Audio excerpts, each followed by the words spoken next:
Good evening. Nice to see you again. Tonight we drift into the gentle warmth of a star you think you already know. You feel it every day, on your skin, soft, golden, almost ordinary in its familiarity. But as you settle in, you begin to sense something deeper. A quiet fire, perfectly balanced, burning with a discipline so steady you could almost mistake it for calm intention. And even though you probably wouldn't survive being shrunk down to atom size inside its core, well, try anyway. Carefully, slowly, like sliding into a dream. So, before you get comfortable, take a moment to like the video and subscribe, but only if you genuinely enjoy what I do here. And if you're awake enough, let me know your location and local time in the comments.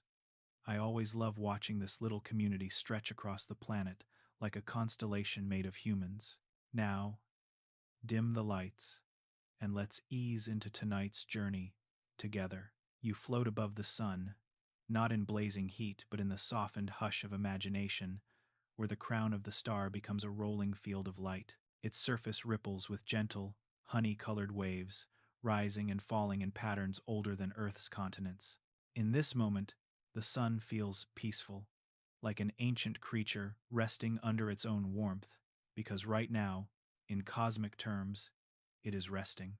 This is the quiet middle age of a star, a long, steady exhale that has lasted for billions of years. Deep beneath that glowing skin lies the secret to its calmness. Hydrogen atoms, tiny spheres of possibility, move with frantic grace, colliding, merging, and forming helium in a delicate sequence of nuclear fusion. Physicists often describe the sun as a self-regulating engine. When the core grows slightly hotter and fusion speeds up, the star expands and cools, like loosening a belt. When it cools too much, gravity squeezes it again, reigniting the pace. You hover above this balance, feeling the soft, rhythmic tug of expansion and contraction, almost like the sun is breathing under you. The core itself is unimaginable, yet strangely serene from this vantage point. At its center, the pressure is so immense that matter behaves like a thought under strain, compressed, silent, transformed. Yet even here, nothing is frantic. Fusion is constant, precise, almost meditative. In early 2000s solar physics studies, researchers often emphasized how incredibly stable stars like ours remain during this phase. That stability is the reason your days feel predictable, your seasons consistent, your life possible. You drift closer, and the light thickens around you, a soft mist of photons that need tens of thousands of years to journey outward from the sun's interior. One photon, born near the core, dances past you, or rather, through you, a wandering traveler whose path resembles the meandering of a person half asleep and searching for the bathroom in the dark. It bumps into particles, scatters, changes direction, hesitates, but never stops moving. Maybe the universe just loves to repeat patterns. Even light, the swiftest thing we know, sometimes takes the long way home. You follow that photon upward, passing through brighter layers where sound waves ripple like slow-motion thunder. The sun, though silent in space, is full of internal music, gentle, rolling oscillations that researchers study to infer its hidden structure. In imagining them, you hear a low, soothing hum, like someone drumming their fingers lightly on a wooden table miles beneath you. It's the sound of a stable star holding itself together. Near the surface, called the photosphere, granules bubble like a field of tiny golden clouds, each the size of a continent, but rising and sinking with the softness of a sigh. Here, the temperature is merely hot instead of impossible, but in this bedtime universe, you feel only warmth, like holding your hands near a fireplace on a winter night. The sun is enormous and mighty, yet somehow gentle when viewed from the right angle, a reminder that scale alone does not dictate character.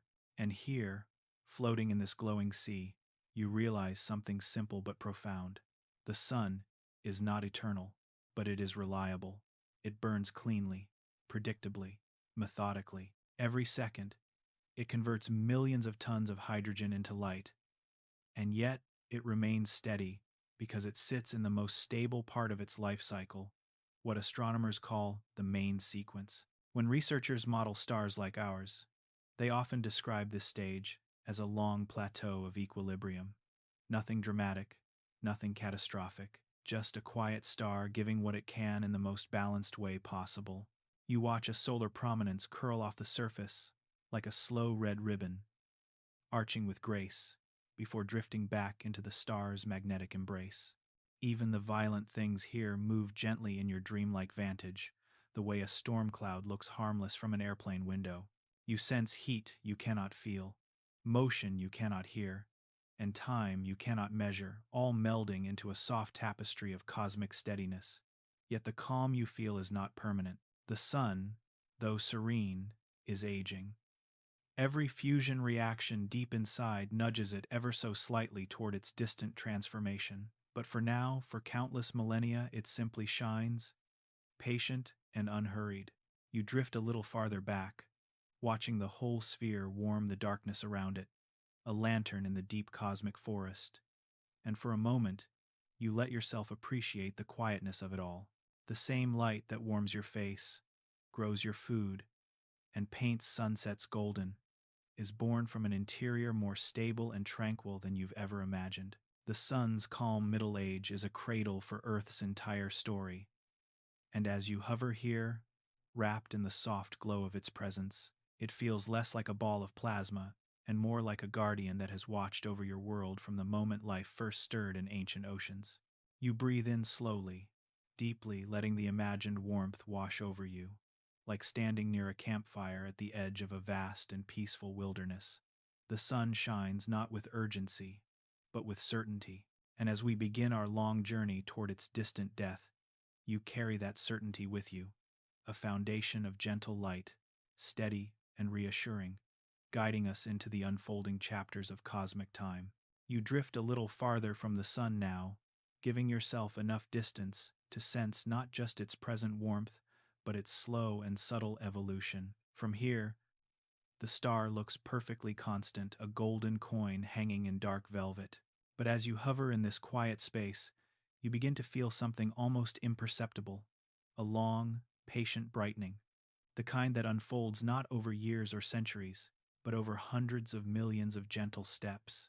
It's like watching a candle that, instead of burning down, grows slightly brighter each time you blink. Astronomers studying sun-like stars often describe this process with a kind of affectionate respect. In stellar evolution models, the sun has been slowly increasing in brightness ever since its birth, glowing about 30% fainter in the Earth's earliest days. You sense that ancient dimness behind you, a softer, paler sun that once shone on oceans still finding their identity. And now, as you float in the present era, you can almost feel the momentum of that increase, a gradual upward curve that continues even now, too slowly for any single human lifetime to perceive.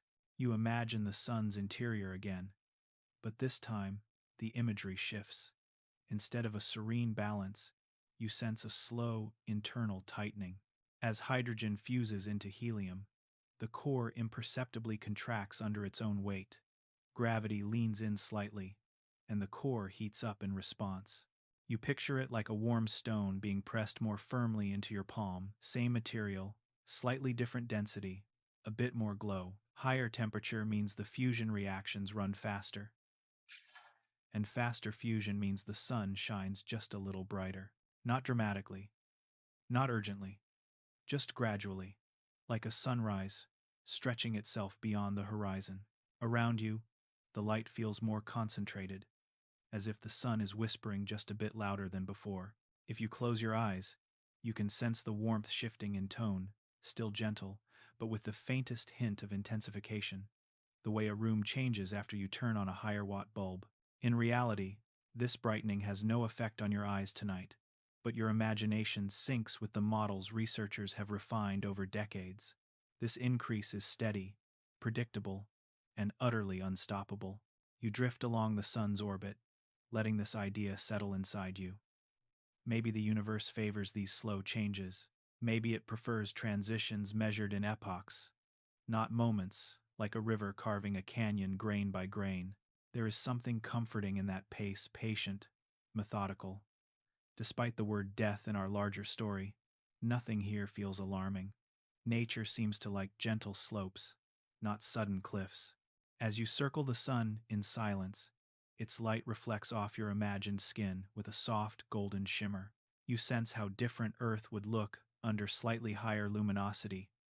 Not now, but millions of years from now. Solar energy researchers and climate scientists sometimes collaborate to explore these distant futures, modeling how Earth responds to increasing irradiance. They describe it as a slow heating of the global stage, more evaporation from oceans, slightly different patterns in the dance between atmosphere and water, subtle adjustments in the balance that makes Earth so comfortable for life. You don't need equations tonight, just the image of oceans breathing faster under a brighter sky. But for now, in this moment, Earth is still safe. You hold on to that thought the way you'd hold on to the last note of a familiar lullaby. The sun's brightening is not an immediate threat. It's the gentle start of a story that unfolds over billions of years. If you could watch the sun speed up through time like a time lapse, you would see it grow larger and more luminous, like a lantern gradually turned up by an unseen hand. But played out at normal speed, the universe's speed, the process feels like silk unraveling in slow motion. The sensation of time becomes almost fluid as you float here.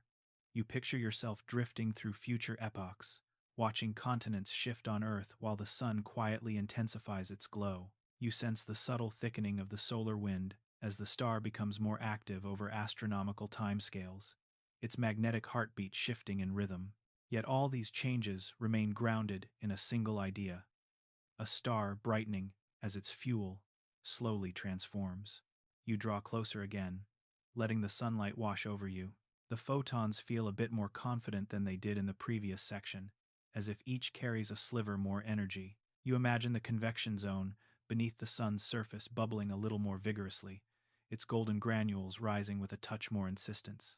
Even if these details are too small to notice in any human era, they matter deeply in the grand arc of stellar life, like the subtle creases that appear in someone's face long before anyone calls them old. And then, almost without meaning to, you pull back again and gaze at the sun as a whole. It sits there, round and unwavering, glowing at the center of your imagination. You realize that you're witnessing not an event, but a trend, the most gradual of inclines. If you could leave a perfect measuring instrument in space and return to it after a few million years, you would find that the sun had brightened by a small but measurable amount, enough to matter, enough to accumulate, enough to set the stage for everything that comes next. Maybe that's the quiet message of this chapter, that even the most reliable things evolve. The sun is not a static beacon, but a living engine, slowly shifting, slowly preparing, slowly moving toward what it will one day become. Brightness is the first whisper of the sun's eventual transformation, a whisper you can hear only when you step out of your own timescale and into the long, patient breath of the cosmos. You linger in this thought as you watch the sun glow with the faintest hint of future intensity, and in that glow, you feel the first gentle tug of the story's momentum, the slow, inevitable brightening that begins the sun's long journey toward its distant, fiery metamorphosis. You hover now at the edge of the sun's quiet glow, and the warmth feels familiar, but beneath that familiarity, you sense a slow tightening, a quiet shift deep inside the star. You don't see it on the surface. You don't feel it directly on your skin, but like the faint tremor of a distant engine, the sun's core is changing, grain by grain, atom by atom. You begin drifting inward again, letting the outer layers slip past you like drifting curtains of gold. As you sink through the convection zone, that bubbling region where hot plasma rises and cooler plasma falls, the light flickers around you like candle flame dancing behind frosted glass. It feels almost cozy, the way the air inside a warm house feels when snow falls quietly against the windows outside. But the deeper you drift, the more you feel gravity's grip intensifying. It wraps around you like a tightening spiral, guiding you toward the star's heart. There, in the core, you find the quiet truth that astronomers have spent decades describing. Hydrogen, the sun's primary fuel, is slowly running low, not gone, not empty, but undeniably diminished, the way a fire slowly changes character as its logs burn down. You imagine the hydrogen nuclei as small, bright beads, each carrying the same simple desire to fuse, to merge, to become helium. For billions of years, they've been doing exactly that, releasing light and heat and sustaining the delicate equilibrium that makes life on Earth possible. But now, as you glide deeper, the hydrogen beads feel farther apart. More helium has accumulated, pooled in the center like the ashes of a long-running fire. Stellar physicists often describe this accumulation as a kind of quiet crowding. Helium, heavier than hydrogen, sinks toward the core, forming a dense, inert region that fusion can't easily penetrate. You can almost see it, a glowing, compact sphere within the sun, shimmering like a buried gemstone of pressure and heat. You sense its weight, not metaphorically, but physically, the way you feel, the heaviness of a deep breath resting in your chest. As hydrogen thins out in the core, fusion slows, just slightly, and when fusion slows, gravity answers. It leans inward, compressing the core more tightly. The temperature rises in response, like the warmth that grows when you cup your hands together in the cold. The sun doesn't panic, it adjusts. This compression, this heating, this increasing density, they are all part of a delicate celestial negotiation between gravity and pressure. You hover inside this negotiation, feeling each force like a rhythm beneath your feet. Gravity pulls inward, heat pushes outward. The balance wavers, not dramatically, not dangerously, but perceptibly, the way a steady heartbeat shifts when someone begins to walk up a gentle incline. That slight heating from the compression speeds up the remaining hydrogen fusion just outside the growing helium core. Not enough to brighten the sun dramatically, but enough to contribute to the slow luminosity increase you felt earlier. You can almost imagine the fusion reactions at the boundary of the helium core flickering like candles on the edge of a dense, glowing stone. Here in the deep interior, the light is not golden. It is bluish-white, fierce and dense, a kind of radiance that feels heavy rather than bright. Yet in this peaceful storytelling space, even this intensity softens, shimmering around you like the light behind closed eyelids. You sense the pressure hundreds of billions of times that of Earth's atmosphere wrapping you like a warm, heavy blanket. It's not threatening, it's grounding. Researchers in stellar astrophysics often use powerful computer models to study this phase. They speak of the sun's central hydrogen exhaustion with a kind of quiet reverence. It is a milestone, not a catastrophe, a sign that the star is beginning its transition from youthful stability towards something more complex, more expansive, more dramatic. But nothing about it feels dramatic tonight. It feels like the slow change of seasons inside a star. As you float through the core, you see patterns shift within the plasma. The motion becomes more compact, more structured, like the subtle tension that spreads through a room when a long day begins to lean into evening. The hydrogen is thinner now, the helium core is thicker, and the future, that distant red giant transformation, is a tiny bit closer. You pause and listen to the silence. Even imagining sound here feels impossible. The pressure is too great for any vibration to exist in a way your mind recognizes. Instead, the silence is internal, like listening to your own breath echo inside your body. You feel the star changing not through sound, but through texture, a dense, glowing firmness beneath everything, like the hardening center of cooling glass. Maybe the universe prefers to whisper its transitions rather than shout them. Maybe the most important changes in stars, in planets, in lives, happen quietly at first, almost invisibly. The sun is undergoing one of those changes now. The hydrogen is thinning, the helium is building, and the core is preparing slowly, patiently, for the moment when it will begin to swell the entire star into something vast and unfamiliar. You drift back outward, watching the layers unfold around you. The convection zone brightens again. The granules return, bubbling like sunlit sand, and the surface glows with the same calm intensity you felt in Section 1. To any creature looking up from a planet below, the sun would look exactly the same. No warning, no visible sign of its internal shift.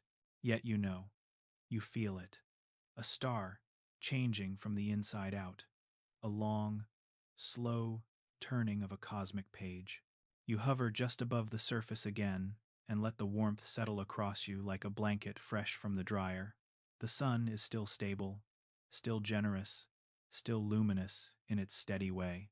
But beneath the familiar glow, something fundamental is underway, not urgent, not frightening, simply inevitable. Hydrogen is running low, helium is taking its place, and the sun, though still young by stellar standards, has begun its long arc toward transformation. You breathe in, you breathe out. The story continues. You hover now above the sun with a calm familiarity, as if you've spent lifetimes drifting through its glow long enough to feel its subtle changes, long enough to sense a shift that a human eye on Earth could never notice. Tonight, as you float in the quiet dark, the sun seems just a touch different to you. Not brighter, not hotter, just softer at the edges, like a lantern whose glass has begun to warm and expand with a gentle sigh. This is the beginning of the subgiant phase, the sun's first subtle swell. You ease closer to the surface, and the light laps against you like warm, golden water. From this imagined vantage, the granules on the photosphere appear slightly larger, their convection bubbling with a touch more vigor. You can't see the change with sharp clarity. It's more of a feeling, the way you can sense the arrival of spring before the flowers actually bloom. The sun is adjusting to its slowly contracting core, responding with the quiet instinct of a star entering a new season of its life. Deep inside, the helium core continues its slow tightening, and because fusion can no longer occur at the very center, the star compensates. Just outside that dense core, hydrogen begins burning in a shell, a thin, radiant layer where fusion intensifies, pushing outward on the sun's interior layers. You drift just above that region, sensing a faint pulse of extra warmth, almost like a heartbeat beneath the glowing skin of the star. This shell burning is the catalyst for the sun's expanding body. The outer layers, no longer held as tightly, begin to ease outward, not dramatically, not quickly, but undeniably. Stellar evolution research often describes this as the moment when a star takes its first steps away from the main sequence. To you, it feels more like the sun stretching after a long, restful nap, extending its limbs in slow, deliberate arcs. As you drift outward again, the sun looks subtly enlarged only by a small percentage, but noticeable when you've been watching as closely as you have. It's still round, still golden, still gentle, but there's a haziness around the edges now, as if the outer layers have loosened, becoming more diffuse. The temperature at the surface begins to drop ever so slightly, cooling by just a few dozen Kelvin over long spans of time. Oddly enough, that cooling makes the sun appear even more serene, like a warm breath turning into a soft cloud on a winter morning. You glide above the surface, letting the gentle expansion roll beneath you like the rise of a tide. It's a tide that takes hundreds of millions of years to rise slow enough to be imperceptible, yet steady enough to reshape the future of every planet in the solar system. If you could hold a ruler up to the star and check it once every few million years, you'd see that its edges have crept outward, just a little farther each time, like the faint widening smile of someone remembering a distant joy. In this imagined quiet, you picture the interior adjustments beneath the surface. The convection zone responds to the sun's expansion, shifting the patterns of heat flow. The oscillations, those subtle sound waves scientists observe with helioseismology, change pitch, like a musical instrument gently retuning itself as it grows. The star's entire structure is reorganizing, but in the most delicate of ways, like a house settling gracefully on its foundation. Space telescopes and star cluster studies have observed countless stars undergoing this same transition. When astronomers look at subgiants, they see the sun's future with remarkable clarity, slightly larger, slightly more luminous, slightly cooler on the surface, but burning more intensely in the shell around its core. You imagine researchers in a quiet observatory, comparing distant subgiants to the sun as you see it now. They'd nod knowingly. This is exactly how the story begins. The sunlight around you feels subtly different now. Warmer, but not harsher. More diffuse, like the light in a large room compared with the light from a small lamp. The sun's future expansion will eventually engulf Mercury, then Venus, and threaten Earth, but that is far, far ahead.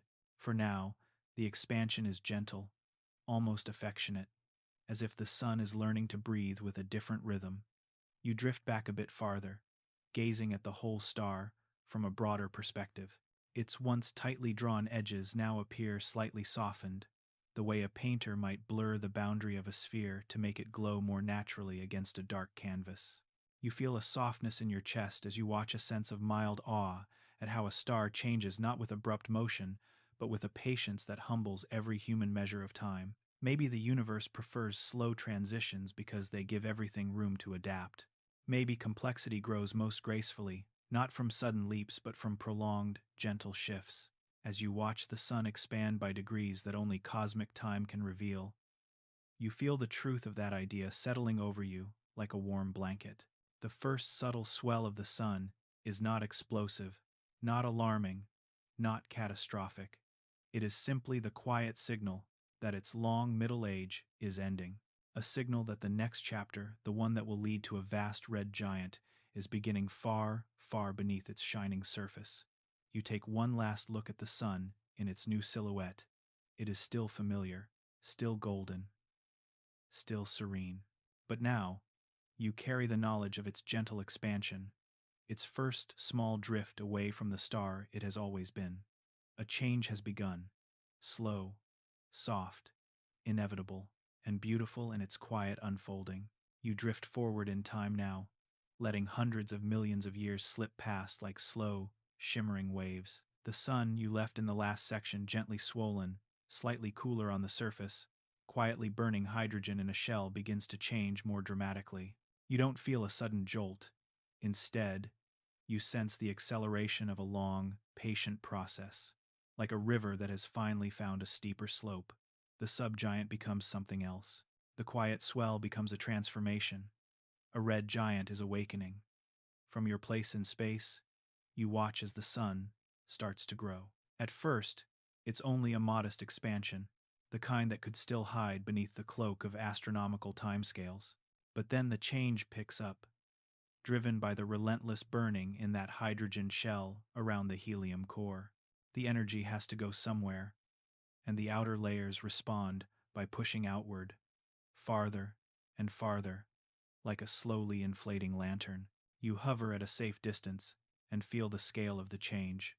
The sun's radius stretches, first doubling, then tripling, then multiplying beyond simple intuition. It becomes enormous, dozens of times its current size, on its way to hundreds. You watch the orbit of Mercury vanish into the growing, glowing body of the star. The planet that once danced closest to the sun is swallowed into the deepening red light, not with a violent snap, but with a slow, engulfing embrace. The color of the sun changes too, no longer the familiar golden white. It shifts into a deeper, richer hue, a soft, ruddy orange that slowly deepens toward crimson. The surface cools as the star expands, dropping thousands of degrees compared with its present state. But the total luminosity rises dramatically as the increased surface area more than compensates for the lowered temperature. From your vantage, it looks like a huge, dim ember that somehow shines far brighter than the small, hot spark it once was.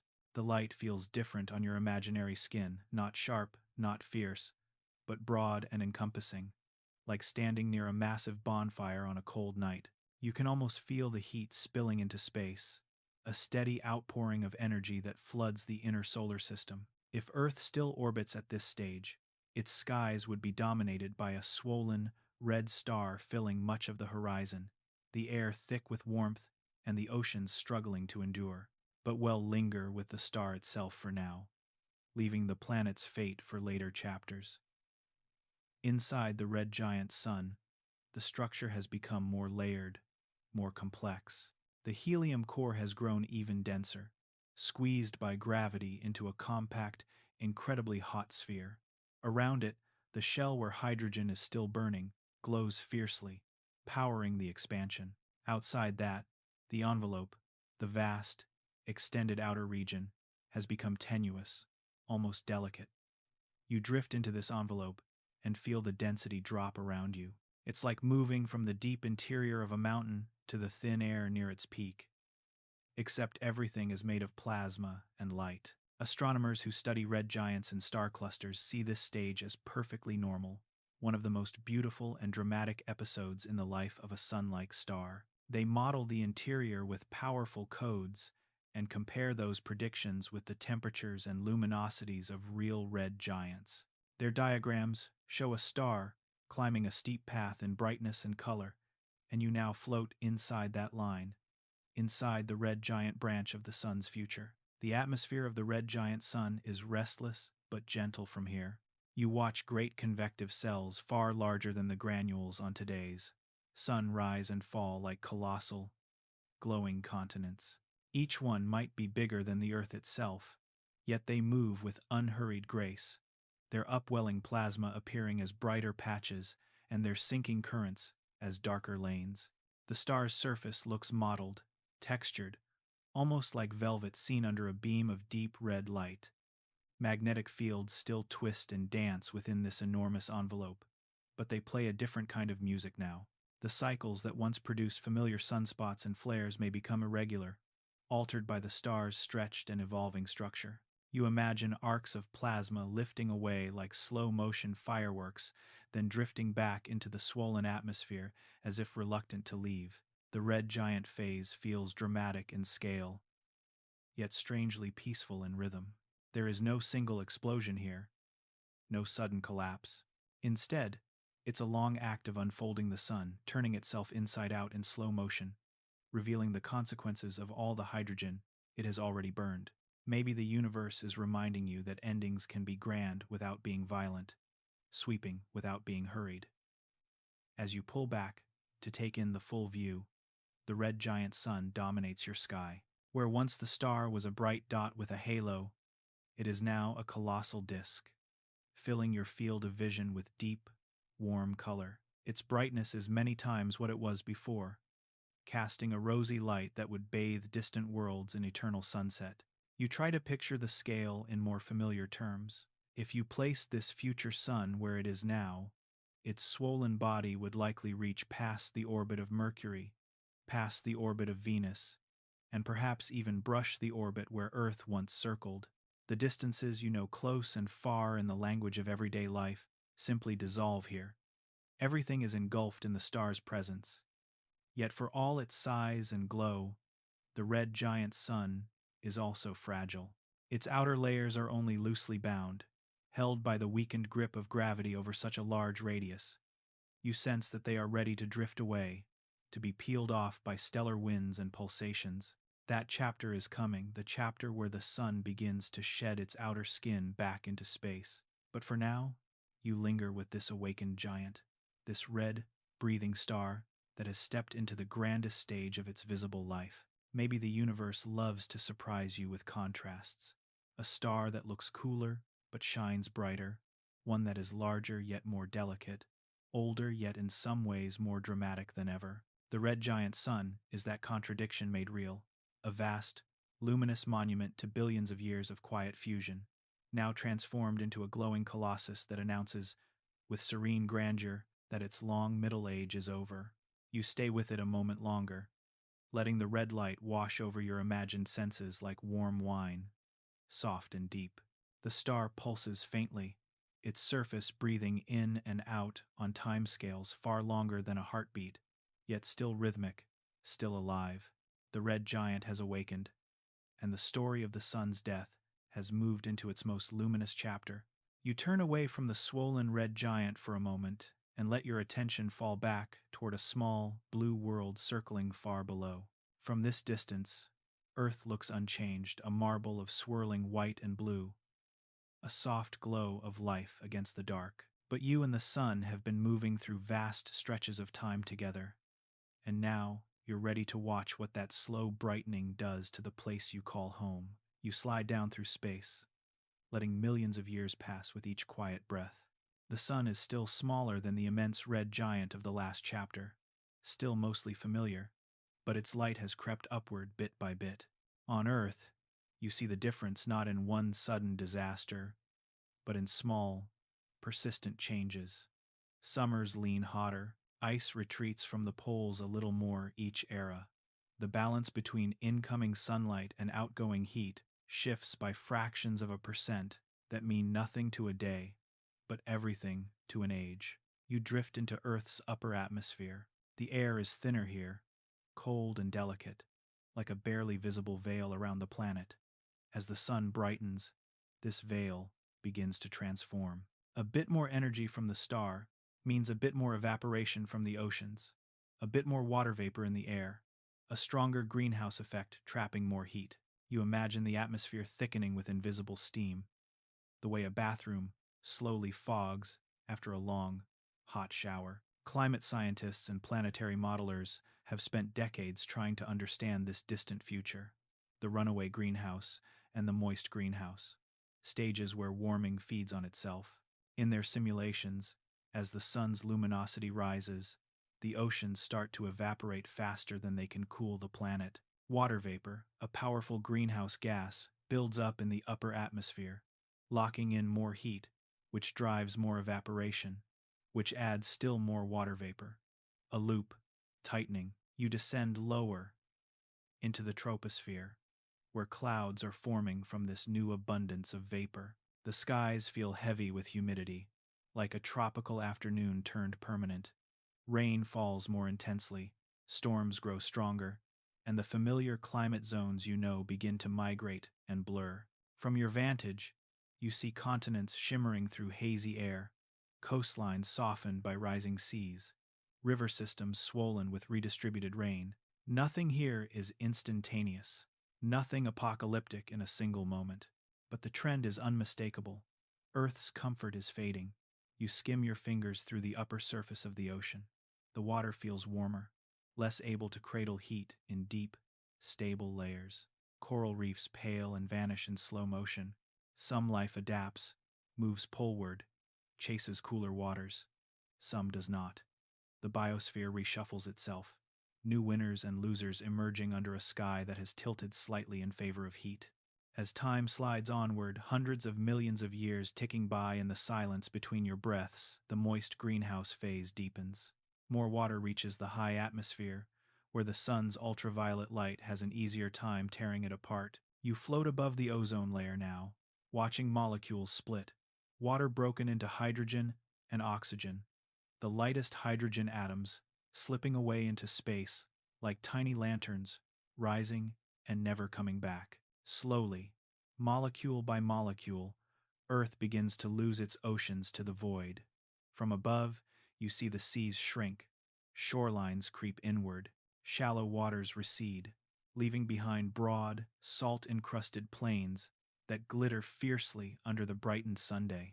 The atmosphere thickens with steam, then thins again as water is stripped away, the way a kettle whistles furiously before finally going dry. The remaining air grows hotter, more stifling, its blue fading toward a paler, harsher tone. You hover above what used to be a temperate coastline. The land below is now baked, cracked, its color shifting from green to tan to rust. Wind carries fine dust instead of pollen. Lakes that once reflected the sky now exist only as memories in ancient sediment. The idea of a chilly autumn evening, of a gentle spring rain, feels like a story told about another planet. Yet even here, there is a strange, stark beauty. The sunlight is sharper, more commanding, painting long, razor-edged shadows across rocky terrain. The warmth on your face, imagined though it is, feels almost heavy, like a physical weight. The atmosphere, thinning of water, grows less forgiving, more like a cousin of Venus than the friendly blanket that once held your world in balance. As the sun continues its path toward the red giant phase you saw earlier, Earth's surface passes a final threshold. The last scattered pockets of liquid water vanish, tucked away perhaps in deep underground reservoirs or trapped in minerals, but gone from the open air. Clouds become rare visitors.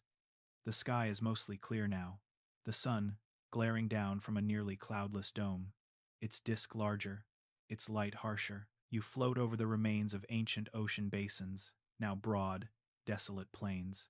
The memory of waves lingers only in the smoothness of the rock and the faint, rippled patterns etched into the ground. Once, whales sang here. Once, swimmers laughed under umbrellas. Once, storms rolled in from distant horizons, bringing the clean smell of rain. Now, the silence is deeper than any you've known a planet, quieting under the weight of too much light. Still, the story is not one of cruelty, but of inevitability. The sun is doing what stars do, brightening as it ages, following the same script written into the physics of plasma and gravity.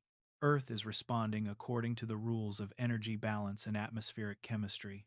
Maybe, you think, this is what natural means on the largest scales. Not always kind to our preferences, but deeply consistent. You pull back farther, watching Earth shrink to a small, pale, drying world looping around a brightening star. Its habitable zone, that comfortable Goldilocks band where liquid water can exist, has moved outward, beyond Earth's orbit. Somewhere farther from the sun, a new planet at the right distance could now enjoy the warmth your world is slowly losing. Habitability, like sunlight, has a way of drifting, and you, still drifting too, carry a quiet realization. Every haven has an expiration date. Your atmosphere, your oceans, your perfect, breathable sky, they are all temporary arrangements under a star that slowly changes the terms of the deal. That doesn't make Earth less precious. If anything, it makes each ordinary day more extraordinary. The blue sky is not guaranteed. It is a shimmering, fragile chapter in a very long book. You let that thought settle on you like evening dew. Someday, the breeze will no longer smell like rain. Someday, the horizon will no longer blur in ocean mist. Someday, Earth will remember its seas only in stone. But that day is unimaginably far for you. And tonight you are safe, listening to this story from a soft bed, under a calm, breathable atmosphere, with oceans still stretching beyond the horizon. The sun that will one day strip Earth bare is, for now, your gentle partner in every sunrise. You float once more above the fading haven, watching the interplay of light and air, water and warmth, knowing that this long, slow unraveling is just one more step in the sun's path toward its distant, giant self. And as you turn your gaze back toward the star, you carry with you the bittersweet knowledge that even the safest homes must eventually let go. You linger now in a quieter, narrower slice of time, not billions of years stretched like taffy, but the last fragile chapters when Earth is still, in some sense, habitable. You've watched the seas breathe harder.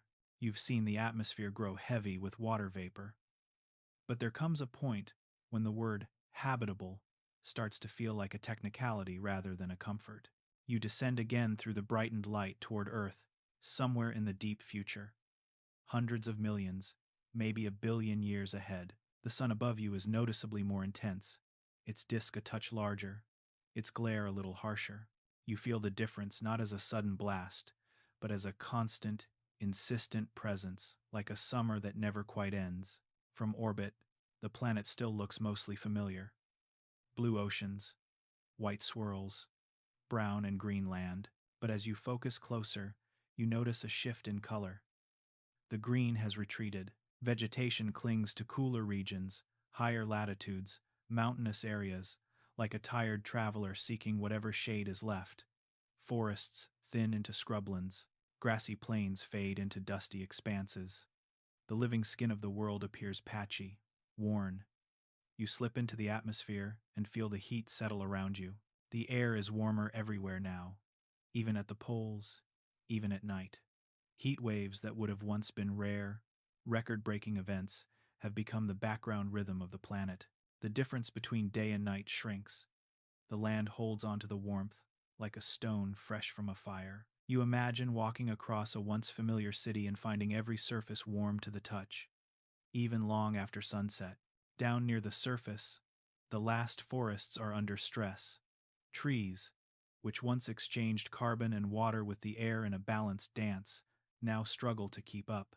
The increased heat and higher levels of carbon dioxide have altered how plants breathe and grow. Minerals in the soil, once recycled by thriving ecosystems, accumulate as dry dust. Rivers that once ran year-round now flicker seasonally, like veins pulsing faintly before going still. Planetary scientists talk about this time as the winding down of the carbon silicate cycle, the slow geological feedback system that has helped keep Earth's climate relatively stable for billions of years. As temperatures climb and rainfall patterns shift, the rate at which carbon dioxide is removed from the atmosphere by weathering changes. Over long spans, the atmosphere thins of CO2, making it harder for plants to carry out photosynthesis. Your world's great forests and jungles, which once roared with life, enter a quieter, sparser phase. You drift above a future desert where there was once a lush plain. The sand is bleached, the sky a piercing, washed-out blue in the glare of the intensified Sunday. The wind drags long, sinuous lines in the dunes, each grain of sand clicking softly against its neighbors like beads in a cosmic abacus. The heat at ground level shimmers, blurring the horizon so that mountains and rocks seem to float. Oceans remain, but they are different too. Their surface waters are warmer, their circulation altered. Stratified layers trap heat near the top, and deep currents struggle to complete their global circuit.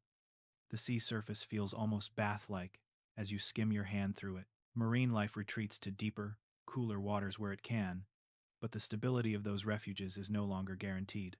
Somewhere along this path, complex life on the surface wanes, large animals become rarer. Ecosystems simplify. Perhaps only microbial life hangs on robustly, retreating to extreme niches, deep underground, within rocks, near the ocean floor, or in isolated, sheltered pockets. Earth, once a riot of color and sound, becomes more meditative, more muted, a world of quiet survivors. You find yourself standing imaginatively on a rocky plateau as the sun sinks toward the horizon of this far future Earth. Except it doesn't really sink the way you know it. It looms, larger than you remember from your own time, its light more orange-white, its heat lingering even as it approaches sunset. The air feels heavy, dry, and thin of oxygen compared with what you're used to, yet still thick with heat. The ground beneath your feet is warm, even as the sky darkens. Clouds, when they form, tend to be high, wispy, ephemeral. The grand, towering thunderheads of your age are now rare, starved by altered convection patterns. The dramatic crash of storm and rain is replaced by long, dry stillness interrupted by sporadic, intense downpours that quickly evaporate or vanish into thirsty ground. Maybe, you think, this is what the phrase, last days of habitability, really means.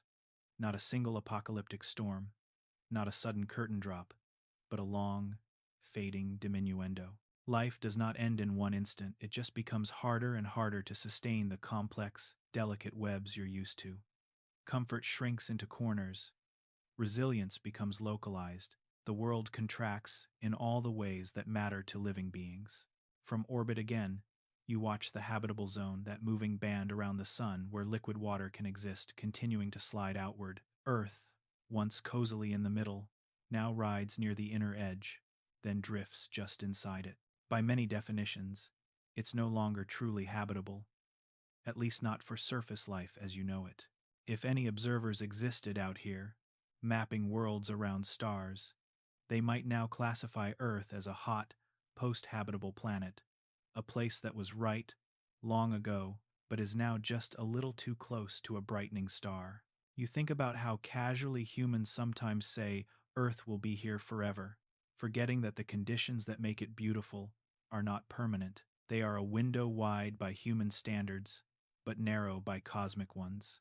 The last days of habitability stretch across millions of years, yet compared with the age of the Earth, They're just a closing paragraph at the end of a long, extraordinary chapter.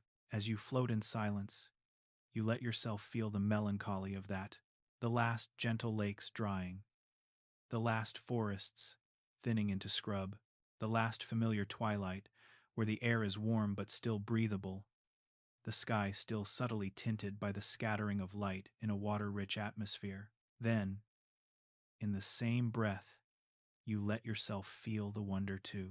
Somehow, in all this inevitability, Earth got billions of years of mild sunlight, liquid oceans, and a sky calm enough for thinking creatures to look up and tell stories. That span of normal days of rain and clouds and birdsong is not diminished by its eventual end. If anything, the ending makes each of those days more luminous in retrospect. You pull slowly away from Earth, watching it spin under the brightened sun, a world nearing the end of its comfortable era. The last days of habitability are not a failure of the planet or the Sunday. They are the natural transition of a system that has always been evolving. The story is changing, not breaking. As you drift back toward the red giant destiny you've already glimpsed, you carry a small, quiet thought with you.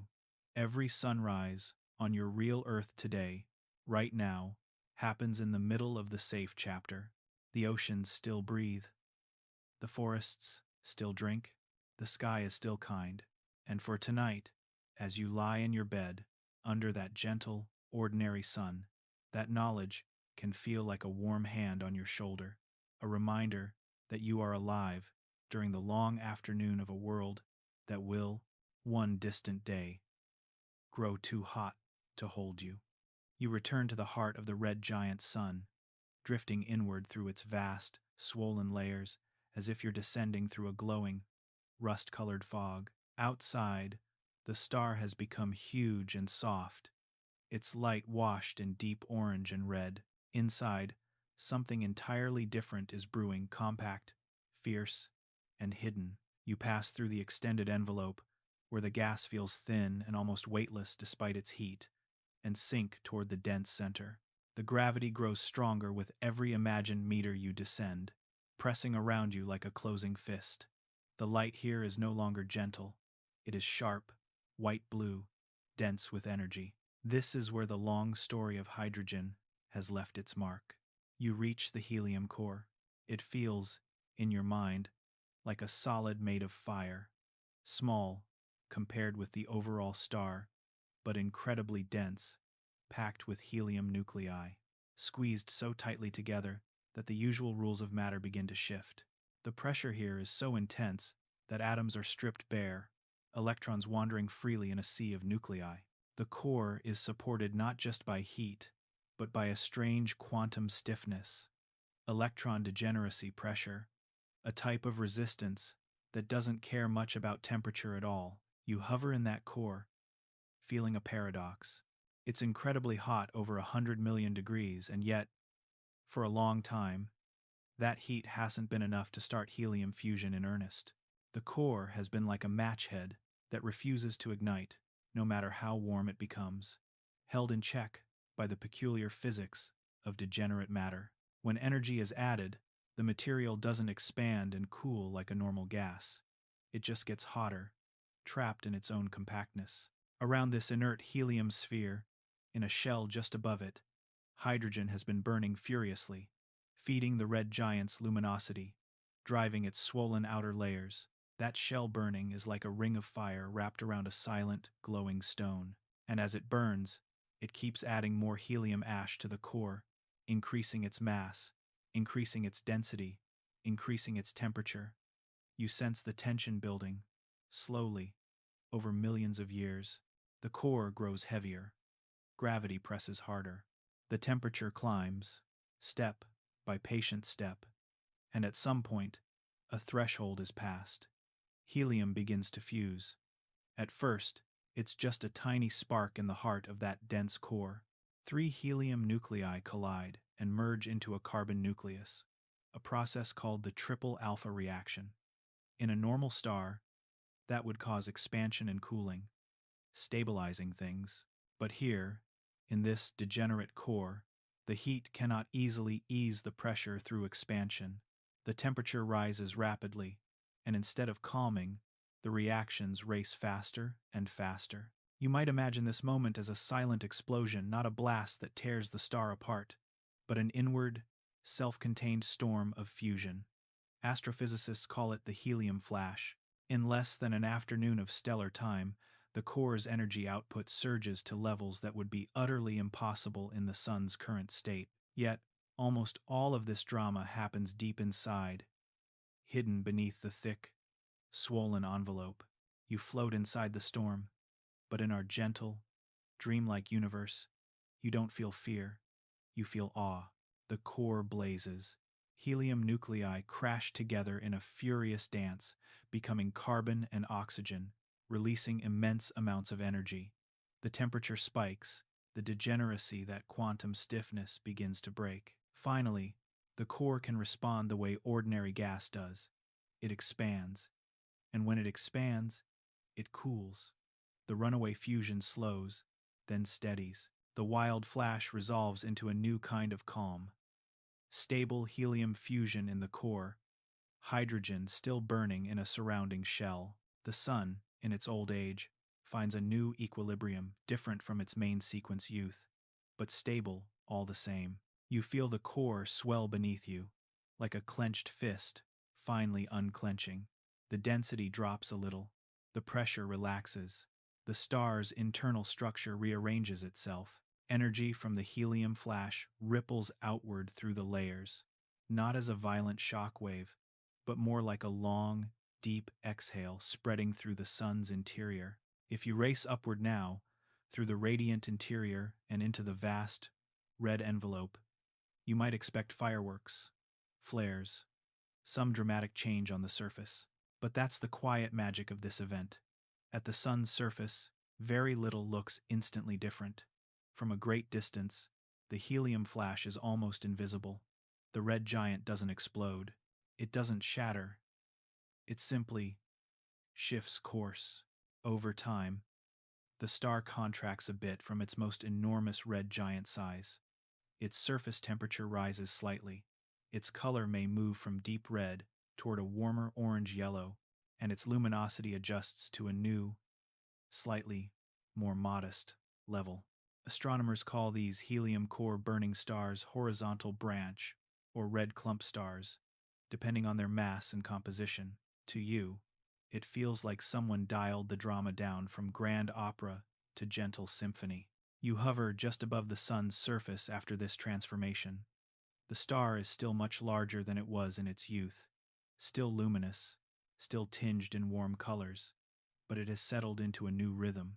Inside, helium fuses steadily into carbon and oxygen in the core, while the hydrogen shell continues to add more helium over time. The sun, in its twilight, has learned a new way to shine. The light on your imagined skin feels slightly more focused, a little less overwhelmingly diffuse than at the peak of the red giant stage, as if the star has drawn its scattered intensity inward and found a calmer, more efficient glow. You look down at the granules and convective cells on the surface. They still boil, still churn, but in patterns that match this new internal structure. Maybe, you think, this is one of the universe's recurring themes. A buildup of quiet tension, a sudden, hidden transformation, and then a new equilibrium on the other side. Stars do it in helium flashes. Planets do it in climate shifts and tectonic upheavals. Lives do it in moments of change that felt like catastrophe at the time, but later turned out to be turning points toward a different kind of stability. You pull back, giving the transformed sun room to breathe in your field of vision.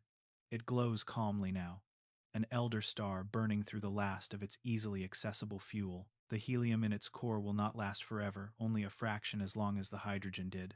But for a time, perhaps 100 million years or so, the sun will live in this phase of quiet, dignified fusion, powered by what used to be the ashes of its first life. You let the image settle, a star that survived its own internal storm, restructured from the inside, and emerged not in pieces, but in a new and graceful form. The fiery transformation has happened. The helium has caught fire, and the sun, just a little more weary, continues to shine. You wait with the sun through its quieter, helium-burning middle age, like sitting beside an elder who has found a new, calm rhythm after a turbulent turning point. For a while, the star is steady again. Helium fusing in the core, hydrogen still burning in a shell, light streaming outward in a dignified, measured flow. But even this renewed stability has an end. Helium, too, is fuel. And fuel, in stars, always runs out. You drift back into the core as the last reserves of helium are converted into carbon and oxygen. The core becomes a dense, glowing ember of these heavier elements, no longer able to fuse at the temperatures and pressures the sun can reach. Around it, two thin shells now burn, one of helium, one of hydrogen, stacked like luminous rings. This new arrangement tips the sun back toward instability. Slowly, the outer layers begin to respond. The sun swells again. This time, the expansion is even more dramatic than before. You watch the star move onto what astronomers call the asymptotic giant branch, the AGB, a second giant phase, where the sun becomes huge, cool on the surface, and extraordinarily luminous. From your vantage point, the star seems to breathe in long, slow motions. Inflate, contract slightly, inflate again.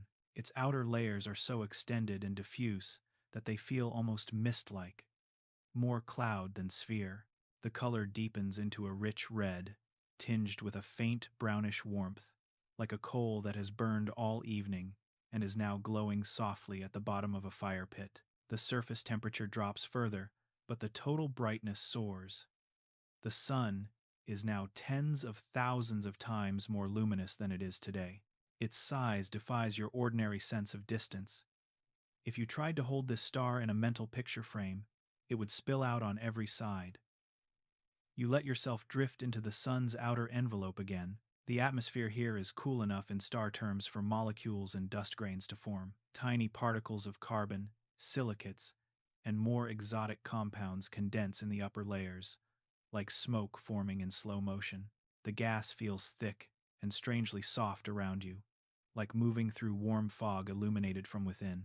As the star pulsates, these layers are gently lifted, then carried outward. This is where the sun begins to lose itself.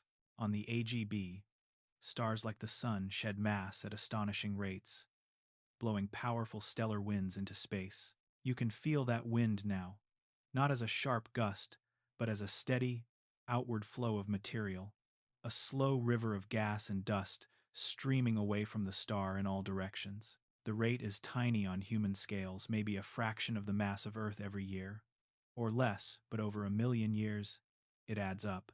The sun, once so seemingly solid, is dissolving into space. You watch the pulsations driving this process. The star's outer layers swell and contract like a heartbeat stretched over months or years. With each expansion, the gas cools and dust forms. With each contraction, the newly formed dust catches the star's light and absorbs its energy, getting pushed outward. The effect is subtle, but relentless. The sun is using its own light to push pieces of itself away. From a distance, the star might look like some of the red, variable giants you can see in Earth's night sky stars that brighten and fade over regular intervals, breathing slowly in the dark. Astronomers call some of them Mira variables, named after a particularly dramatic example in the constellation Cetus. When they observe these stars with infrared telescopes and radio arrays, they see thick, expanding shells of gas and dust surrounding them, the raw material of future clouds, future stars, future worlds.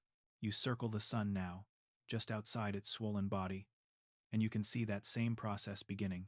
A hazy envelope forms around it, not yet a planetary nebula, but the first hint of one. The escaping gas glows faintly in infrared light, invisible to human eyes but bright to the instruments of future observatories. Dust grains spin slowly, catching and scattering the star's light like tiny, drifting mirrors. As you pass through this wind, it feels like drifting through the softest possible snowfall, except the flakes are grains of carbon and silicate, and the snow is flowing outward instead of down. There is no cold here, only warmth and motion, but the sense of gentle, continuous loss is unmistakable. The sun is writing its farewell into space, layer by layer. Inside, the dual shell burning of hydrogen and helium becomes unstable. Every so often, the helium shell flares up in what astrophysicists call a thermal pulse, a brief, intense burst of fusion that sends a wave of energy racing outward. You might imagine it as a slow, deep drum beat echoing through the star. Each pulse can cause the sun's luminosity to spike and its outer layers to puff out even farther, enhancing the mass loss. Then the star settles, only for the cycle to begin again. You watch one of these pulses unfold in your mind. The helium shell brightens. The outer layers expand more vigorously. The stellar wind strengthens. For a time, the star shines a little more fiercely, then relaxes back toward its usual AGB rhythm. Nothing explodes. Nothing shatters. Instead, the sun grows a little lighter, a little emptier with each beat. The sun is not clinging to its mass. It's giving it away, sending its enriched material into the surrounding space, so that, someday, it can become part of something new. The carbon formed in its core, the oxygen, the heavier elements created in subtle internal processes. All of these ride outward on the wind. In a very real sense, the sun is already beginning to recycle its body back into the galaxy. You pull farther back now, watching the star as a whole. It no longer looks solid. Around the swollen red giant, you see a diffuse, glowing cocoon, the AGB envelope, and the surrounding wind-blown shell. The edges blur into space, like the edges of a cloud at sunset. If you squint with your mind's eye, you can almost see outlines of future shapes, arcs, and shells that will, one day, glow as part of a planetary nebula. The mass loss is intense enough that the sun's grip on its planets weakens. Orbits adjust, expanding slightly as the total mass of the system decreases. Distant objects in the Kuiper belt feel a tiny loosening of the star's pull. The architecture of the solar system subtly reshapes itself in response to the sun's shrinking weight. Yet for all this change, the star still shines. Its light is softer in color, but overwhelming in brightness. Its body is larger, but more fragile. You see enormous convective cells rolling across its surface like sluggish, luminous continents, each one rising and sinking over long, slow cycles. The sun is both immense and delicate now. Like a lantern made of tissue paper and fire, you let a reflective thought drift through you. Perhaps true endings are less about sudden stops and more about gradual surrender. The sun is not snapping off like a light bulb. It's exhaling. It's returning what it borrowed from the galaxy, hydrogen shaped into something more complex, back into the dark, enriched and ready for whatever comes next.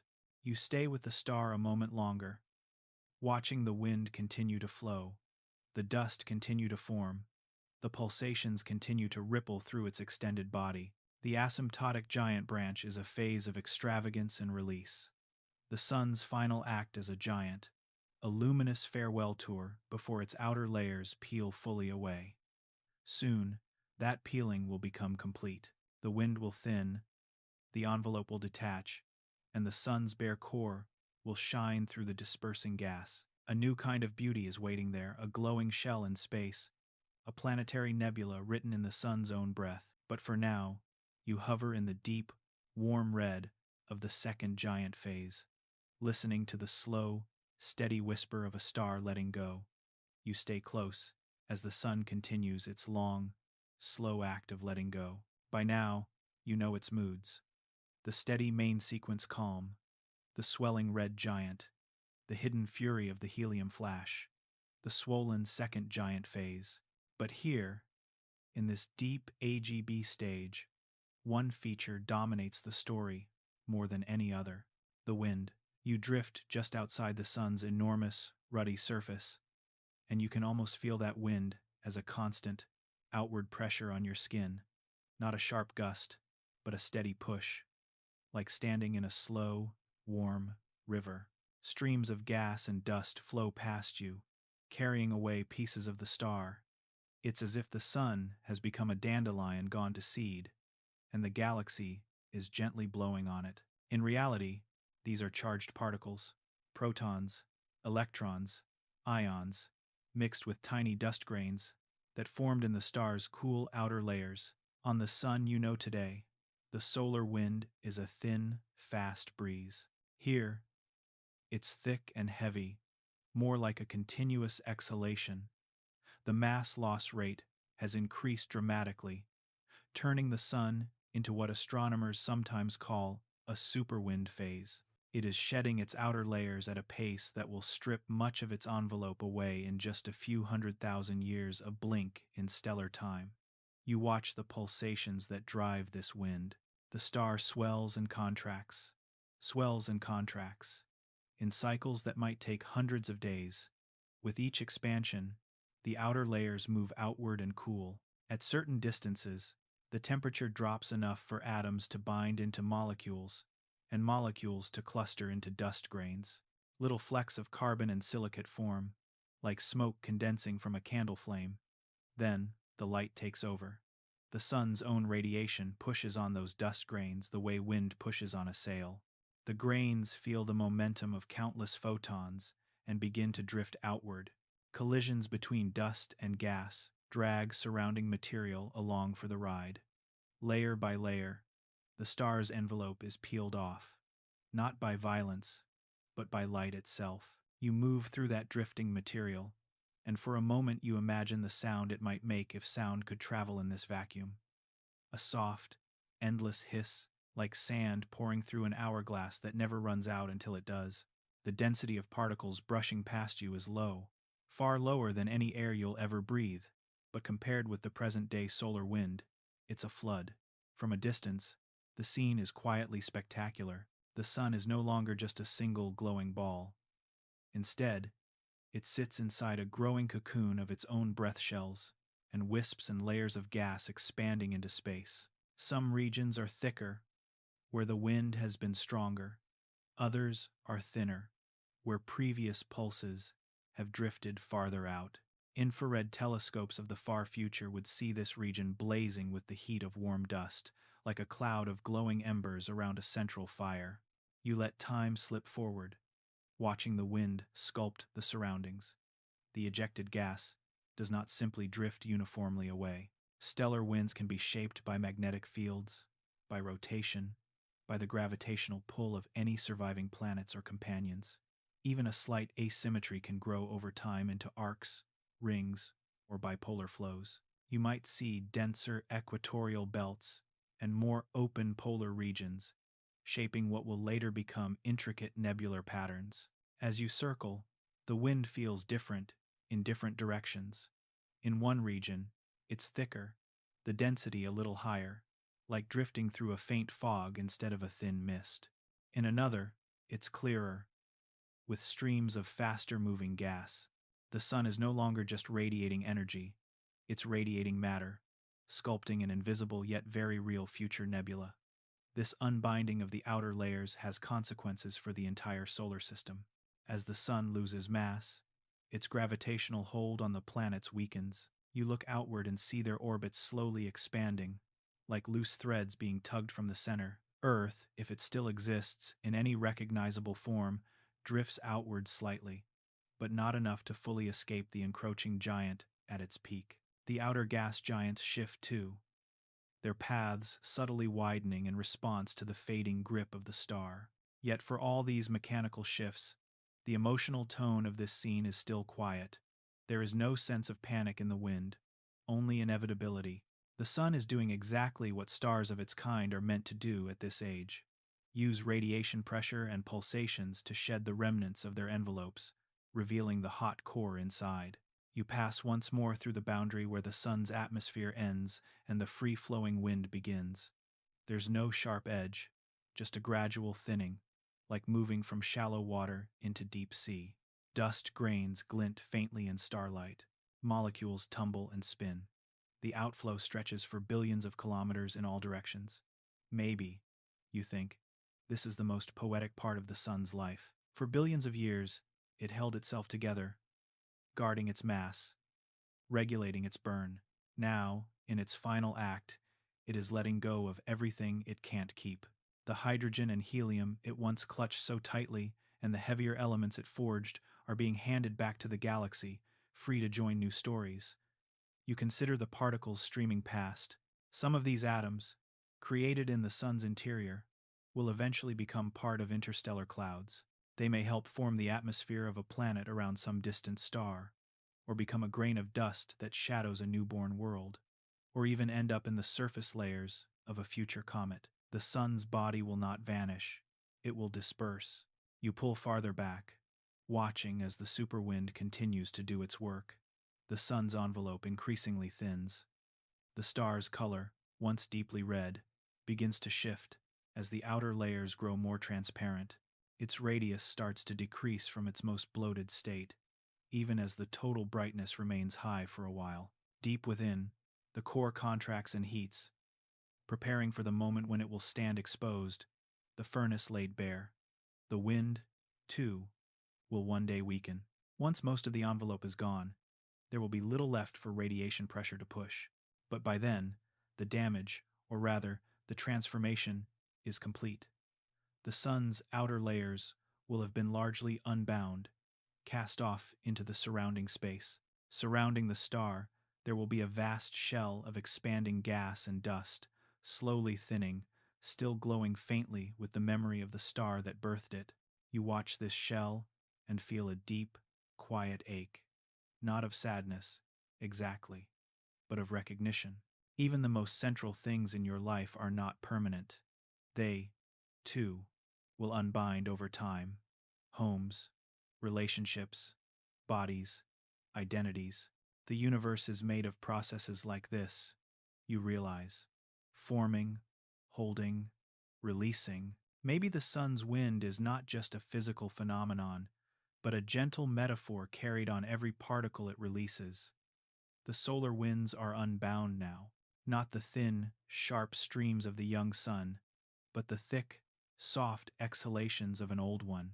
They have changed the star's shape, its mass, its influence, and its future. In doing so, they have prepared the stage for the next act, the moment when the sun's hot core will shine through the thinning veil and light up the shell it has just cast away. Soon, that shell will become a glowing bubble in space, the kind you see in astrophotography. Delicate, colorful, hauntingly symmetrical. But before the nebula, there must be the wind. Before the final beauty, there must be this long, patient release. You let the warm, particle-laden breeze pass through your imagined hands one last time, like sand spilling between your fingers. The sun is almost finished with its shedding. The winds are nearly done, unbinding. And something small, bright, and enduring is about to be revealed. You float in the fading warmth of the old sun, listening to its long, slow exhale. The superwind has done its work. The outer layers have grown thin, diffuse, and far from the core.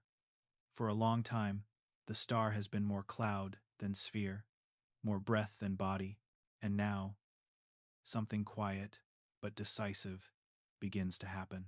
The envelope lets go. You hover at a distance where you can see both the swollen, red, giant remnant and the vague, hazy shell surrounding it.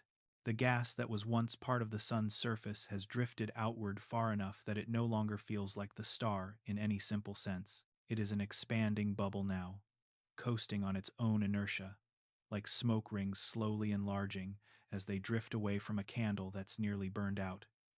Over tens of thousands of years, that bubble grows.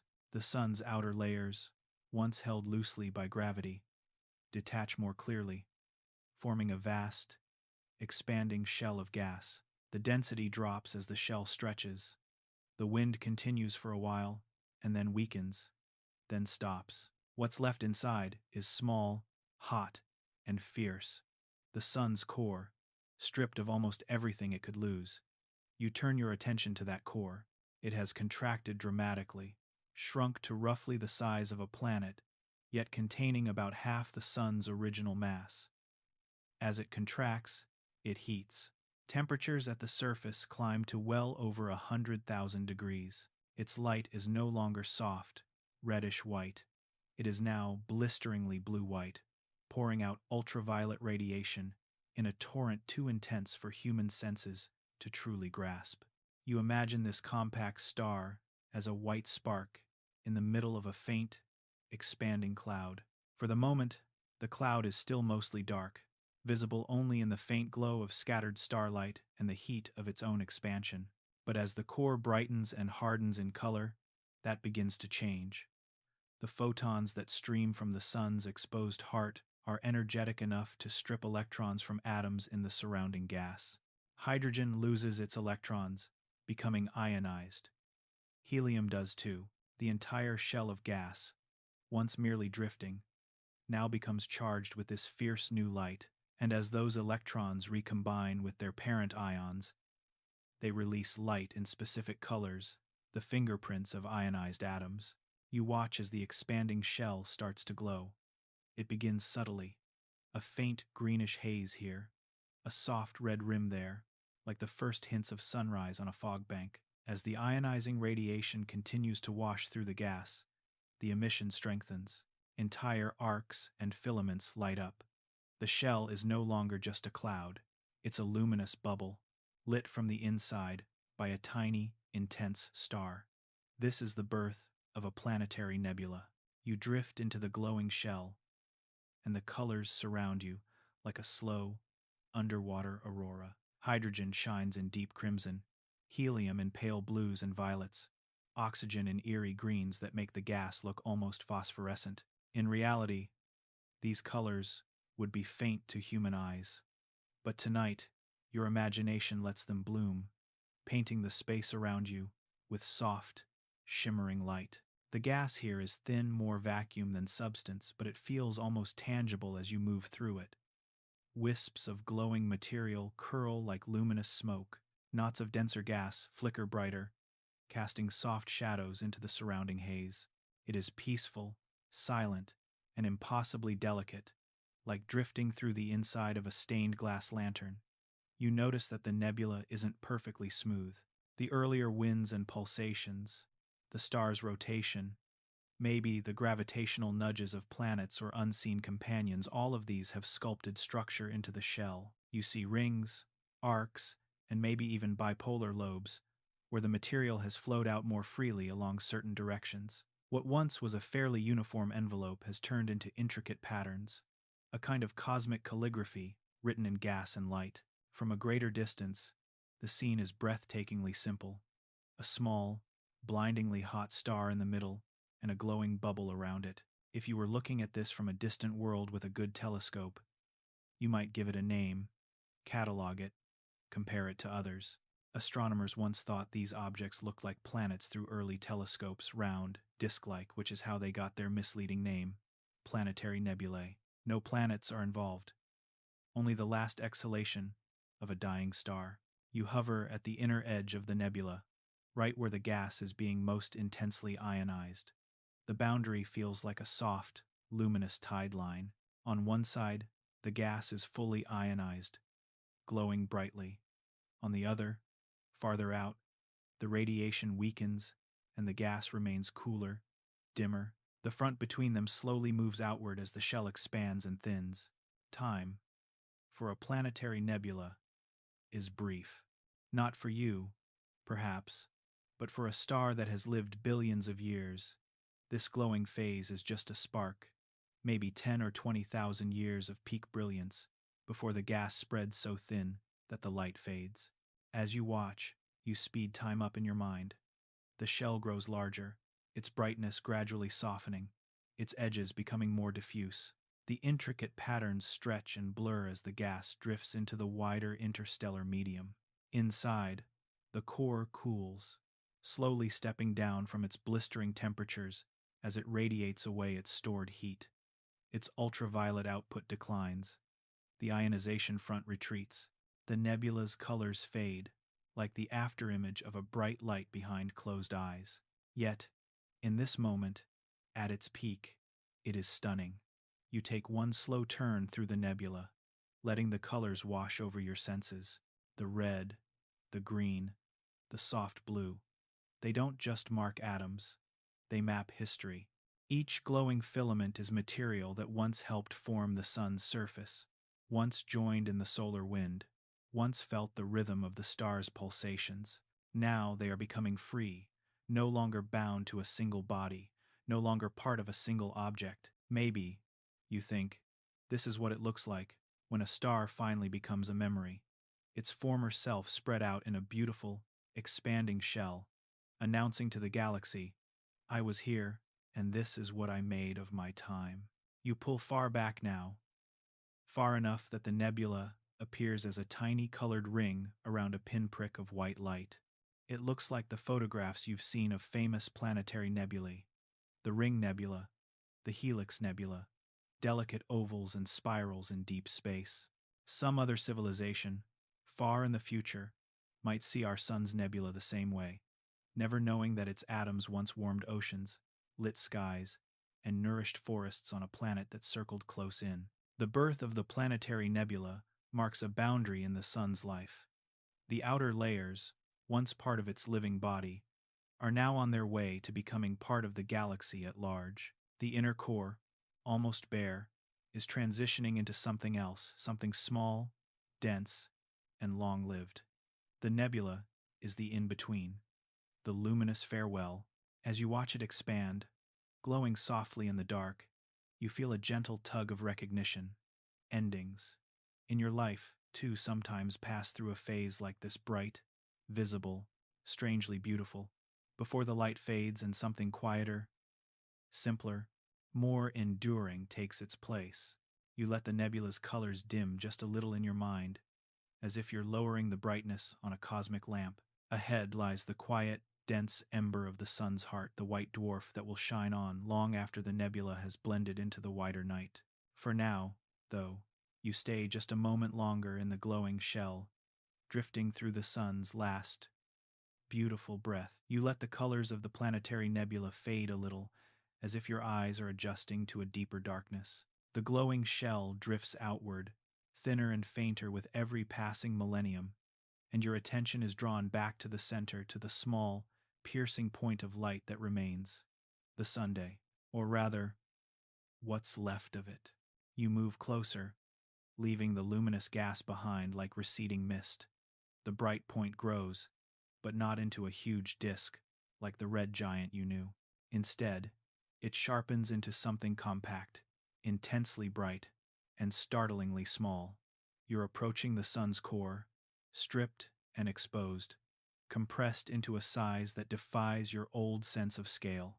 It is now a white dwarf. You hover near it and feel the strangeness of this star that is no longer a star in the usual sense. There is no fusion here, no ongoing burning in the core, no fresh fuel being consumed. The light it gives off is residual heat, stored from ages of fusion and now slowly leaking into space. The sun has become an ember, not figurative, but literal, a cosmic coal cooling in the dark. Up close, its surface shines a harsh, blue-white, like the glare from an arc lamp. In your mind's eye, you soften it so it doesn't feel blinding, but you keep the sense of intensity. This small sphere glows far hotter on its surface than the sun ever did during its main sequence. Temperatures can exceed 100,000 degrees when the white dwarf is young. Touching it is impossible to imagine. Just being near it feels like standing next to a furnace compressed into the size of a planet, and that size is the next shock. The mass is roughly half of what the sun used to have, maybe a bit more, yet it's squeezed into a ball about as large as Earth. You picture taking the sun's interior and compacting it until the whole star could fit in the space your planet once occupied. The density is incredible. A teaspoon of this matter would weigh tons, perhaps as much as a mountain, pressing down with unimaginable force. Inside, the physics is unlike anything you experience in everyday life. The white dwarf is supported not by the thermal pressure of hot gas, but by electron degeneracy pressure, the same quantum stiffness you briefly felt in the sun's helium core before the helium flash. Electrons, forced into extremely tight quarters, resist further compression simply because the rules of quantum mechanics won't allow them to all occupy the same states. It's as if the universe itself has drawn a line, this far and no farther. You drift above the white dwarf's surface and imagine what it might feel like beneath your feet. The gravity is so strong that even a tiny hop would be impossible. You'd be yanked down with incredible force. Mountains cannot rise here. Any bump taller than a few centimeters would slump down quickly. The surface would be smooth, hard, perhaps crystalline in deeper layers, with the carbon and oxygen interior slowly arranging itself into a kind of star-sized diamond over vast timescales. The thin atmosphere around the white dwarf, maybe only a few meters or kilometers deep, is composed mostly of hydrogen or helium, sorted by gravity into layers with the lightest elements on top. This atmosphere is where its spectrum is written. The thin gas absorbs and emits light at specific wavelengths, allowing future astronomers to read the white dwarf's temperature and composition like lines of quiet poetry etched into its light. You look outward again, at the remnant of the planetary nebula. It is fading now, dispersing into space, taking with it the last visible sign of the sun's former grandeur. In another 10 or 20,000 years, a blink for a star, but unimaginably long for you, the nebula will be almost invisible, melted into the diffuse gas between the stars. Only the white dwarf will remain, tiny, bright, and alone. This little star ember begins a new journey, one of cooling, not burning. White dwarf cooling models describe how it will dim over billions, then trillions of years. Right now, it's hot and luminous, though its total light is far less than the sun's was at its peak. As time passes, it will radiate away its heat, slowly reddening, then fading into the infrared, then sliding down into cold darkness. It doesn't collapse further, it just cools, quietly, patiently. You picture the white dwarf's light flickering over the ruins of its planetary system. The inner worlds are gone or scorched beyond recognition, their orbits altered by mass loss and tidal forces in the giant phases. The outer planets, if they remain, circle more distantly now, their paths widened by the sun's reduced mass. Comets and icy bodies in the far reaches still feel the faint tug of this dense little remnant. The architecture is the same story, retold around a much smaller fire, yet there is a strange comfort in the white dwarf's endurance. While the giant phases were brief and dramatic, this ember phase is almost unbelievably long-lived. Long after main sequence stars like the current sun have burned through their hydrogen, long after red giants have puffed away their envelopes, white dwarfs will still be there, cooling slowly. In a universe that grows darker and more diffuse, they are some of the last visible traces of stellar life. You circle the white dwarf carefully, tracing its sharp boundary against the black. There is no flickering surface like the granules of the living sun, no spots, no prominences.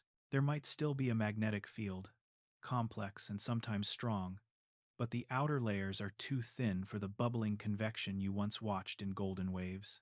Instead, the star's face is more tranquil, like a single, unblinking eye reflecting the universe around it. Maybe, you think, this is what it looks like when something that spent its whole life giving finally settles into simply being. No more transformations, no more internal burning, no more swelling and shedding, just quiet radiance, slowly fading, holding in its dense heart the record of everything it once was. You remember the bright, chaotic interior you visited in earlier sections, hydrogen fusing, helium building, the core changing. All of that history is preserved here, in the carbon-oxygen lattice of the white dwarf.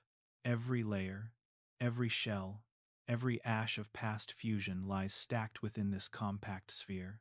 If you could read its interior, you'd see the timeline of the sun written in density and composition, like growth rings in a tree, but forged under unimaginable pressure. You let yourself float just above the glowing surface one last time. The light feels sharp but strangely gentle on your imagined skin. There is no roar of fusion, no rush of solar wind, only the steady, soft emission of stored heat. The white dwarf says nothing, but its silence is not empty. It radiates a kind of cosmic humility. Nothing more to prove, nothing more to build, nothing left to burn. Around you, the galaxy continues its dance. New stars are born from clouds that include atoms once part of the Sunday. Some future star may shine with a light partly made of its recycled material. Planets may form around those new suns.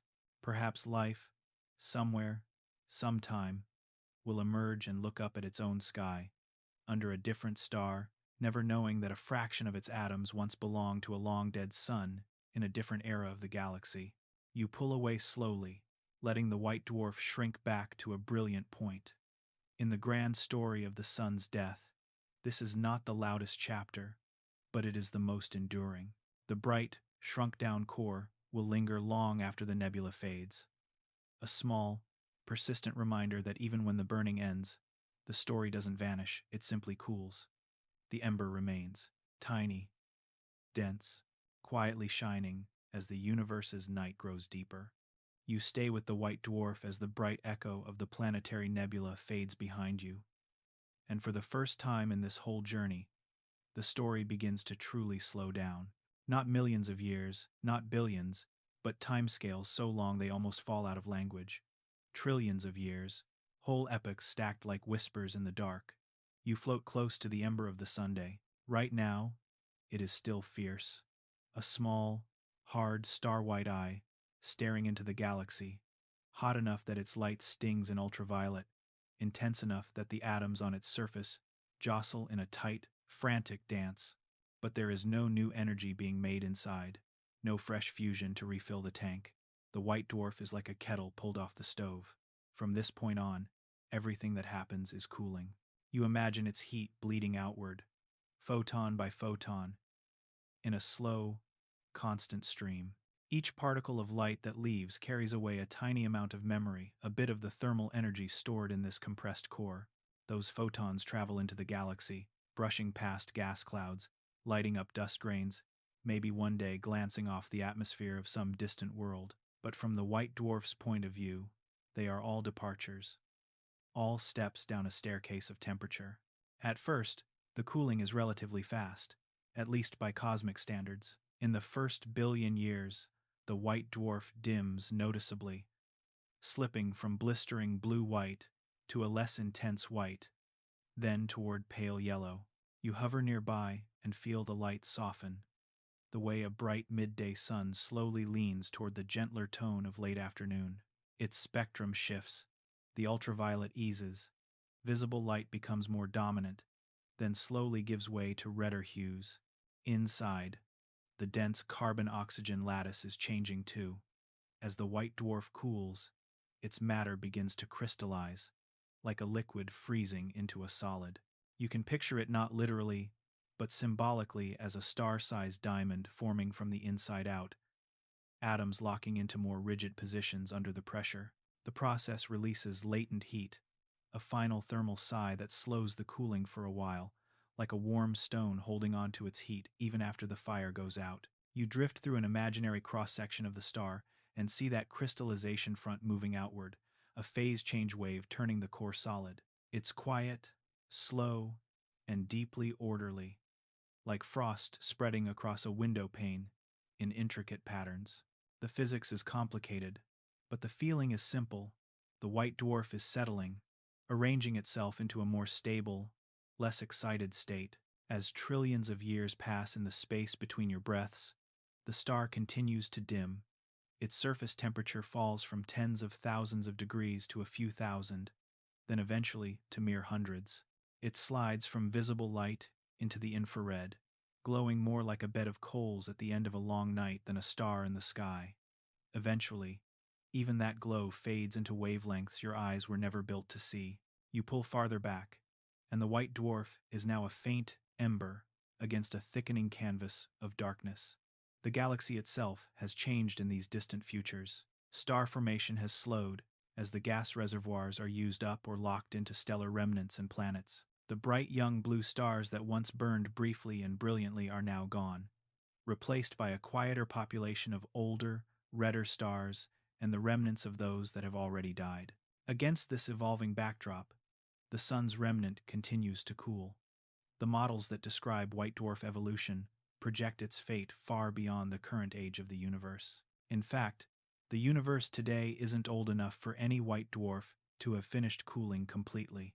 Black dwarfs, the hypothetical, fully cooled endpoints, are predictions, not observations. But the physics guiding the cooling is simple enough. Radiate heat, lose energy, grow colder, dimmer, quieter. You imagine the sun's white dwarf drifting into that deep future, long after any planets around it have frozen, eroded, or drifted away.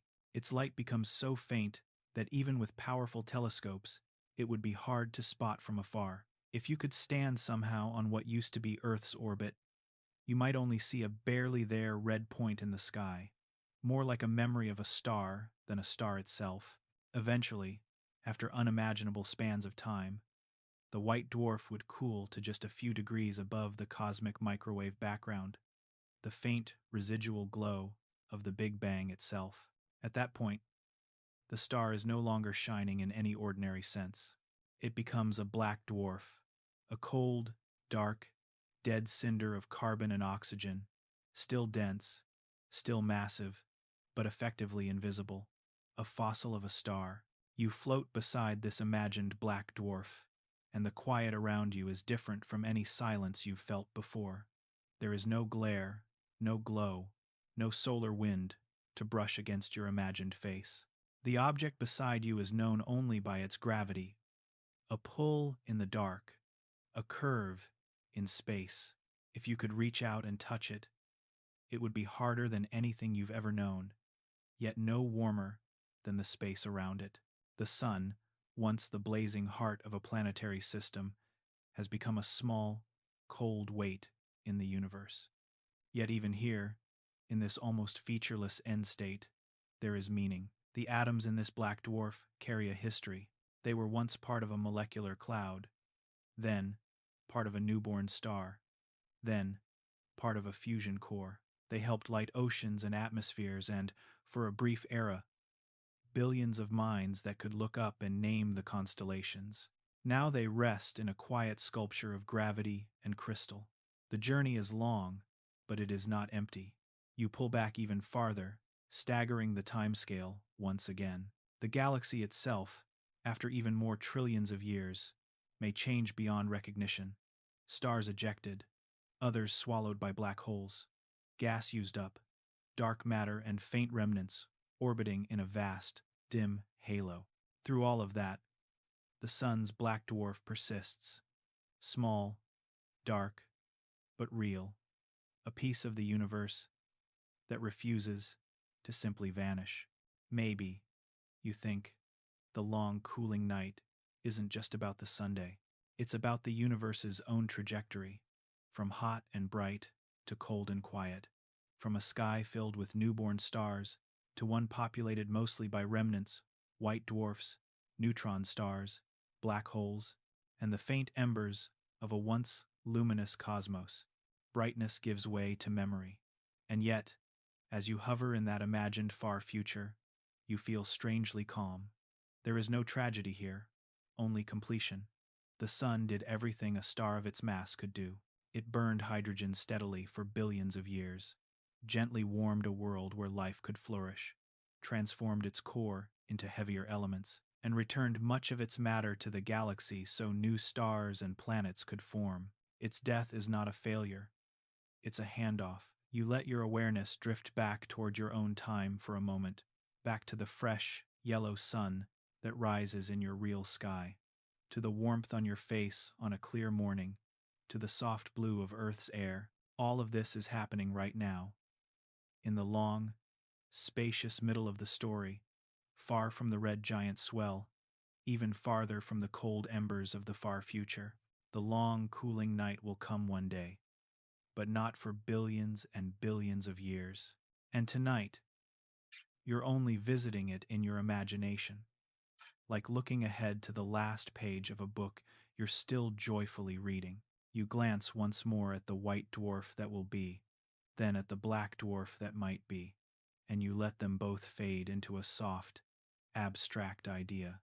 Not a threat, not a fear, just the final, quiet verse of a very long cosmic song. The sun will one day rest. Its light will thin, then fade. But for now, and for a very long time to come, it still rises for you. You let the black dwarf future drift to the edge of your awareness, like a dream fading at sunrise, and you turn your attention outward beyond the sun, beyond its planets, beyond the delicate shell of its planetary nebula. You're ready now to watch what happens to all the pieces that once made up your star. You're ready to follow the echoes. You float outside the dying sun's fading nebula and look around at the Milky Way. From here, the galaxy is not a flat picture but a living web. Spiral arms like slow, luminous rivers, faint halos of stars and dark matter, wisps of gas and dust weaving through it all. It feels almost like a forest seen from above at night. Patches of light where clusters of stars burn, dark stretches where cold clouds wait and gather. The gas the sun has released is now a thin, expanding veil, merging gradually with this larger environment. Atom by atom, its material is being stirred into the galaxis, the vast reservoir, the interstellar medium, hydrogen, helium, carbon, oxygen, nitrogen, iron, and more. You move into one of those interstellar clouds, letting the galactic light dim around you. Here, the gas is cooler, denser, and darker than the surrounding space. Dust grains tiny flecks of carbon and silicate, some of which might have originated in the sun, and stars like it drift like soot. You reach out an imaginary hand, and they sparkle faintly in starlight, like slow-motion snowflakes made of stone. Over time, these clouds are shaped by many forces. Shock waves from supernovae compress some regions, like a cosmic hand squeezing a sponge. Gentle galactic tides stretch others. Magnetic fields thread through the gas, invisible but influential, guiding charged particles and shaping the flow. The enriched material from stars, including what the sun has contributed mixed into these clouds, increases their metallicity, the astronomer's term for all elements heavier than helium. The galaxy is slowly becoming richer in the stuff needed to build complex chemistry, rocky planets, and perhaps life. You drift into a denser knot within the cloud, a region where gravity is beginning to win.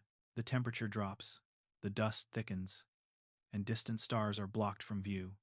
It feels like standing in a dim, cool cathedral made of gas. Inside this quiet chamber, some of the atoms that once belonged to the sun are now indistinguishable from those of countless other stars. They've been stirred, blended, diluted, but they're here, part of a new recipe. As the knot collapses, it breaks into pieces, clumps that will become new stars. You watch as one of these forming cores gathers mass, heating at the center, spinning up as it shrinks. Around it, a disk of gas and dust begins to form. You've seen this story before. It mirrors the sun's own birth, billions of years earlier, but this time, some of the atoms in the disk once traveled through Earth's sky as sunlight, once warmed oceans, once sat in the heart of a red giant, carbon that cooled in the sun's expanded atmosphere, oxygen forged in its later stages, trace elements enriched by many stars over many generations all swirl together in this disk. Grains collide and stick, forming pebbles, then rocks, then planetesimals, then full-fledged planets. Some worlds will be gas giants, some ice-covered spheres, some rocky bodies with thin atmospheres. On one of them, in some distant star system you'll never see, a drop of liquid might someday form and persist. You move closer to this newborn star and watch its first light spill across the disk. The glow is soft at first, just enough to warm the surrounding gas. Later, stronger winds and radiation will blow the remaining gas away, leaving behind a young planetary system. It all feels familiar, like a story retold with new characters. It occurs to you that the sun was never truly alone. It was born from the ashes of earlier stars and now returns its own ashes to the mix. Galactic chemical evolution is really just this cycle, repeated on immense scales. Stars forming from gas, changing that gas through fusion, and then giving it back, slightly altered, slightly richer. Over billions of years, the galaxy's composition shifts, Step by patient step, the fraction of heavy elements grows. The potential for complexity increases. You think of iron in human blood, calcium in your bones, phosphorus in your DNA. All of those elements were once inside stars, some in cores that exploded as supernovae, some in envelopes gently shed like the sun's, some in massive stars that burned bright and died quickly. Over and over, the galaxy recycles. Nothing is wasted. It only changes form. You drift up and out of the cloud, back into the more transparent lanes between the spiral arms. From here, you can see multiple generations of stars at once. Young, hot blue clusters still wrapped in faint nebulous cocoons. Mature, yellow-white stars like the sun once was. Red giants near the ends of their lives, puffing out fresh layers of enriched gas. Between them flow rivers of dust and gas that will someday collapse into new generations. The whole galaxy looks less like a static pinwheel and more like a slow, breathing organism. Somewhere in all of this, the sun's contribution is small, just one star among hundreds of billions. Its expelled mass is a drop mixed into an ocean, and yet, on the scale of meaning, its impact feels enormous. For billions of years, it hosted a world of incredible detail, where life emerged, wondered, and told stories like this one. Its atoms carry that history inside them, even when they are finally stirred into the anonymous depths of a galactic cloud. You let yourself imagine a future being, orbiting a star that doesn't yet exist, on a planet that hasn't yet formed, made partly of atoms that once belonged to the Sunday. Perhaps they look up at their own night sky with questions. Perhaps they build telescopes and sketch their own maps of galaxies and nebulae. They won't know, can't know, that a tiny fraction of their bodies and world were once warmed by Earth's Sunday. But the connection is there, written in chemistry and motion. Maybe the universe loves connections more than we realize. Atoms travel from star to cloud to star, from planet to living cell to planet again. Light from one epoch is absorbed and re-emitted in another. Structures repeat at different scales: filaments in the cosmic web, filaments in nebulae, filaments in organic tissue. It's all one continuous conversation, carried across time by particles and fields. You pull even farther back, and now the Milky Way is just one galaxy among many in the cosmic web. Great filaments of dark matter and gas thread the universe, dotted with galaxy clusters shining like distant cities. The sun's future death and recycling are one tiny event among uncountable others. Yet each one matters locally to the worlds that lived under that star, to the atoms that move on to new chapters. You remember the photon you followed in the beginning, wandering up from the sun's core to its surface, taking thousands of years to escape. Now you see that journey in reverse, the sun's atoms. After a long life, bound in one star, wandering outward into the galaxy, ready to become part of something else. The direction changes, but the pattern remains. Outwards, always outwards, into new forms, new possibilities. The echoes of the sun will not be a sound you can hear, but a presence you can trace. In the abundance of elements in a future cloud, in the composition of a newborn planet, in the breath of some distant creature who will never know your name. The sun does not simply disappear, it disperses. You let that thought sink in as gently as dusk. Nothing truly vanishes. It only changes shape. Stars, planets, oceans, bodies, thoughts, all are temporary arrangements of the same ancient ingredients, moving through one form after another, like notes in a melody that keeps being played on different instruments. The sun's atoms will travel on, becoming part of the galaxy's quiet alchemy. The cosmic web will carry its echoes far beyond the place where it once shone, and you, for now, rest under its current light, one particular pattern, in one brief chapter of a story that stretches far beyond any single star. You hang there for a moment, above the galaxy-wide web of echoes, and then, gently, your awareness falls back toward home. Not the future black dwarf, not the newborn stars, but the ordinary sun that is shining over you right now. You picture it as you first met it in this story. Calm, golden, steady. A main sequence star, about halfway through its stable life, with roughly 5 billion years still left before it swells into that first vast red giant you've been visiting in your imagination. Astronomers piece this together from stellar evolution models and observations of sun-like stars at different ages, and the numbers are wonderfully lopsided in your favor. Billions of years of quiet burning still to come, while you only need a few decades of that light. You lie back, in your mind, on some familiar surface, a bed, a couch, a patch of ground under a real night sky, and feel the pull of gravity and the softness of whatever is holding you up. Above you, where you are in reality, the sun has already set or is waiting to rise, and the sky is either dark or pale. Yet in your thoughts, you can still sense the star at the center of all this, a lantern burning far away, keeping the planets in their courses and warming your small world like a single candle in a huge, cold room. You remember its future, the brightening, the swelling, the red giant glow, the shedding of its layers, the soft birth of a nebula, the quiet cooling of a white dwarf ember. You remember Earth's future too, the fading habitability, the drying seas, the last days of breathable air. None of that is close. All of it is certain. Maybe that's the strange comfort of this story. The sun's death is both inevitable and unimaginably distant. The physics is firm. The timeline is generous. There is no version where it suddenly forgets how to shine tomorrow. The nuclear reactions in its core are not fragile.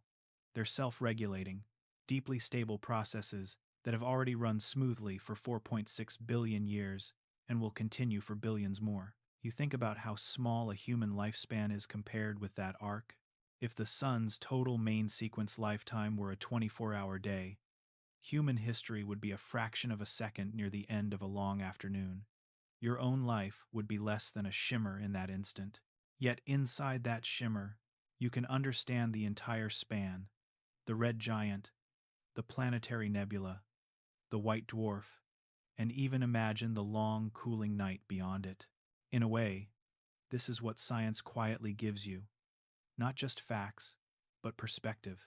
You are not at the center of the universe, but you are capable of comprehending the universe, which is its own kind of cosmic miracle. The sun will die one day, and still, tonight, you can map its fate with words and images, while listening to your own breath ebb and flow in the dark. You bring your attention back to simpler senses for a moment, the weight of the blanket, the faint sounds in your room, the temperature of the air on your face.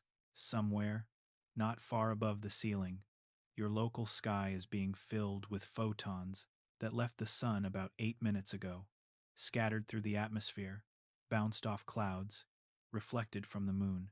You are bathed in very old processes made immediate. Nuclear fusion in a distant core, turned into the soft light leaking around your curtains.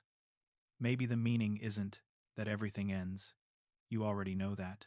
Maybe the meaning is that endings in this universe are transformations, not disappearances. The sun's death is a shift from one role to another, from a stable main sequence star to a red giant, from a red giant to a planetary sculptor, from a nebula maker to a quiet white dwarf, from a white dwarf to a dark cinder whose atoms go on to join new stories.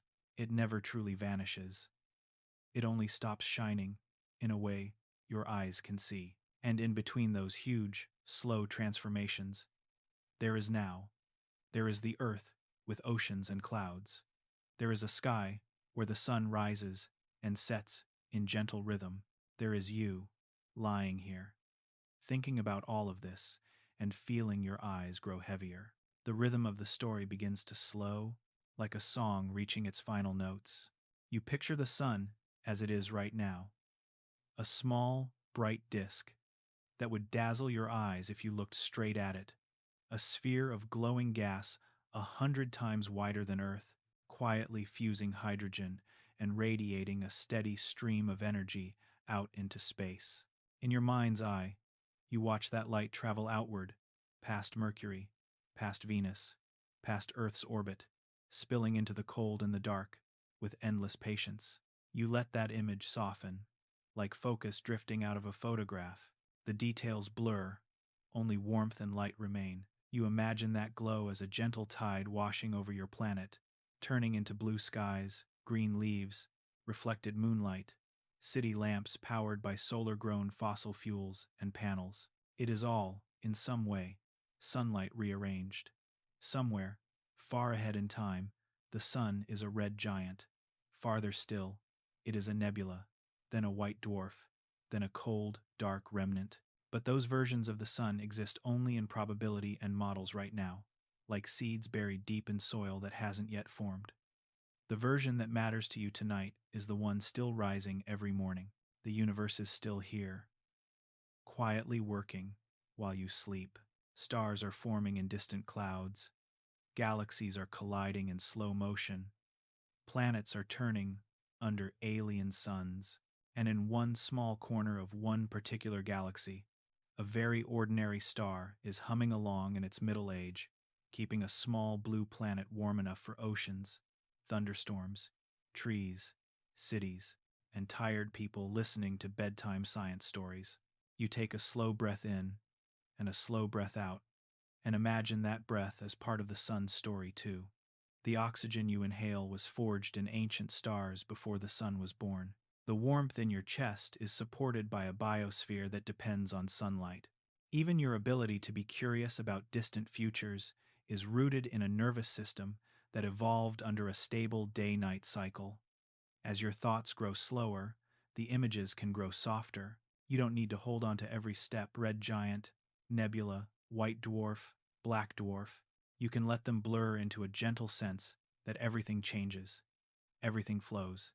Everything moves from one state to another. Stars do it. Planets do it. Lives do it. Sleep itself is a small nightly practice in letting go and trusting that the world will still be there when you wake. So, you let the camera in your mind pull slowly back, first from your room, then from your town, then from your continent, your planet, your orbit. You see the sun and earth together, a tiny pair in a vast, dark field. The sun glows calmly, earth turns quietly. The future is distant, the present is enough. You don't have to solve the universe tonight. You don't have to remember every detail of the sun's fate. You can simply rest in the knowledge that you are part of a story that began long before you and will continue long after you, and that for this brief moment, you have the extraordinary privilege of being aware of it at all. Let the images fade. Let the words thin out. Let the science melt into a soft, wordless feeling of being small, safe, and carried. Somewhere outside, the night sky waits. Somewhere above that sky, the sun will rise again. And somewhere very far ahead, it will complete its long journey, quietly, beautifully, in no hurry at all. For now, let your breathing slow. Let your thoughts drift, and let the future sun dim gently into dream.